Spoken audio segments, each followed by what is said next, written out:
Halo Indonesia, salam NKRI. Memang betul apa yang pernah disampaikan oleh mantan Presiden Amerika Abraham Lincoln. Jika kamu ingin menguji karakter seseorang, berilah dia kekuasaan. Bahkan Tuhan pun melakukan hal itu. Seseorang yang diuji dengan kekuasaan oleh Sang Pencipta tersebut adalah Nabi Sulaiman. Bagaimana tidak? Biasanya para nabi itu hidupnya susah, penuh dengan perjuangan. Seperti Nabi Ayub kena penyakit cacar selama bertahun-tahun, dan Nabi Yunus ditelan ikan paus selama 40 hari. Sementara Sulaiman, harta, tahta, dan wanita dia punya semua. Ia disebut orang terkaya di muka bumi ini, dengan harta kekayaan lebih dari 5.000 triliun rupiah. Kerajaan yang dia miliki pun amat megah. Kemewahannya mengalahkan singgasana Ratu Balkis yang banyak dipuji orang sebagai istana kerajaan terbaik pada zamannya. Sulaiman juga bisa bicara sama hewan, khususnya sama burung dan semut. Punya tentara tidak hanya dari kalangan manusia, tapi ada juga dari kalangan jin serta burung. Mampu menawan setan dan memerintahkan untuk membangun serta mencairkan lembaga. Kalau istrinya jangan ditanya, sudah pasti cantik jelita. Ada Ratu Balkis dan ada pula Jaradah binti Saidun, yang dengan memiliki segalanya ini sebenarnya sangat mendekatkan seseorang pada kesombongan dan keserakahan. Tapi ternyata Sulaiman tidak. Ia tetap mengatakan bahwa semua itu adalah anugerah dari Allah yang Maha Esa. Artinya apa? Karakter sejati si Sulaiman ini sudah terbukti. Tidak serakah dan tidak pula takabur seperti Qarun. Itu yang lolos ujian kekuasaan. Sementara yang tidak lolos ada banyak banget. Contohnya di negeri plus 62 ini. Bahkan mungkin kita sendiri ada yang punya tetangga sombongnya selangit. Padahal baru punya mobil wuling doang. Itu pun bisa didapat karena kredit dan DP-nya dari jual tanah warisan. Lantas, siapakah contoh orang yang tidak lolos melewati ujian kekuasaan itu? Lagi-lagi ada banyak. Tetapi dalam video kali ini saya hanya pengen ambil 4 saja dulu, yakni M. Taufik dan M. Sanusi serta Rahmat Yasin dan Ade Yasin. Pertanyaannya, kenapa keempat orang itu yang dijadikan sebagai contoh? Menurut saya karena mereka itu unik. Kakak beradik sama-sama diberi kekuasaan oleh Tuhan dan sama-sama bermasalah. Pertama, kita mulai dari M. Taufik dan M. Sanusi. Kedua orang ini bisa dibilang cukup beruntung. Pasalnya, mereka bisa mendapatkan pekerjaan yang layak.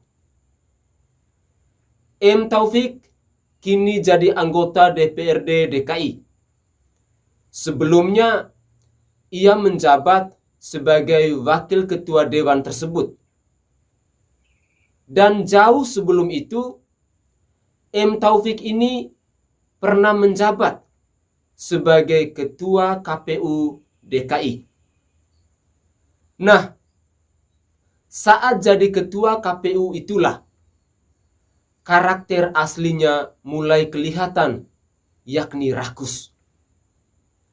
Ia kala itu terjerat kasus korupsi logistik pemilu, hingga divonis 18 bulan penjara oleh majelis hakim.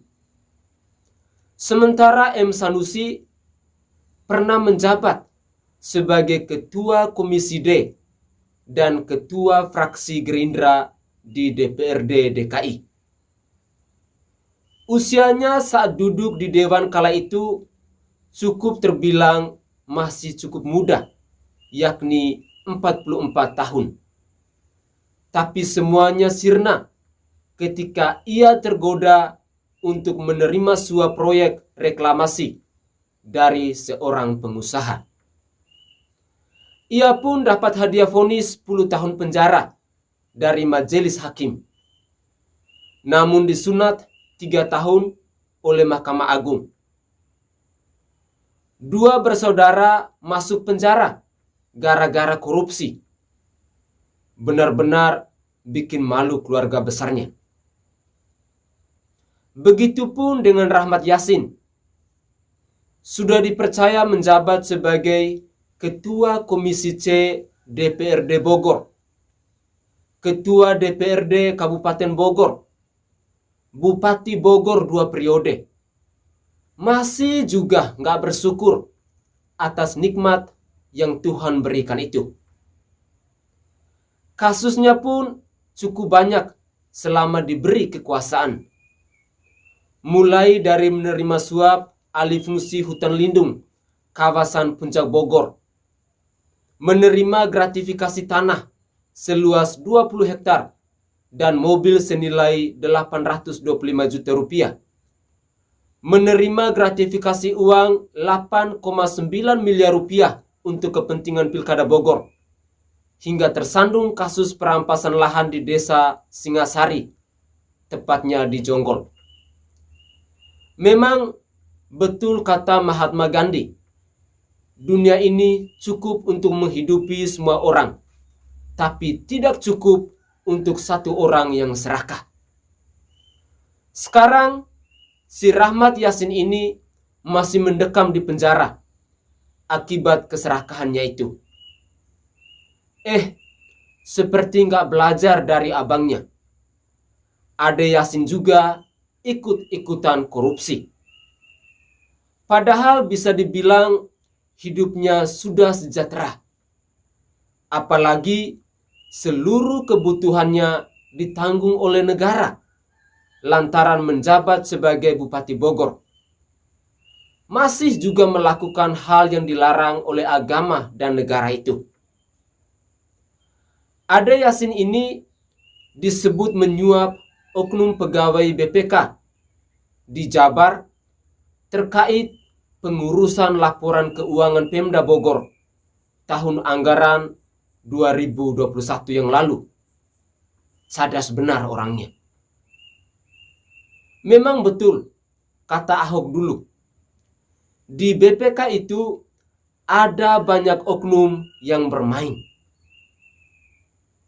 Biasanya para pejabat menyuap pemain di BPK ini dalam rangka untuk mendapatkan opini WTP. Jadi belajar dari sini, instansi yang dapat opini WTP belum tentu pengelolaan anggarannya lebih baik dari yang tidak dapat. Karena bisa saja kepala daerah enggan menyuap oknum yang ada di BPK, sehingga tidak dapat penghargaan itu. Seperti yang dilakukan oleh Ahok dulu. Akhirnya, marilah kita belajar banyak untuk tidak mengikuti jejak dari M. Taufik dan M. Sanusi, serta 2 bersaudara Rahmat Yassin dan Ade Yassin. Salam hormat, salam NKRI. Saya Franciscus Adrianus Sai, salam waras untuk kita semua.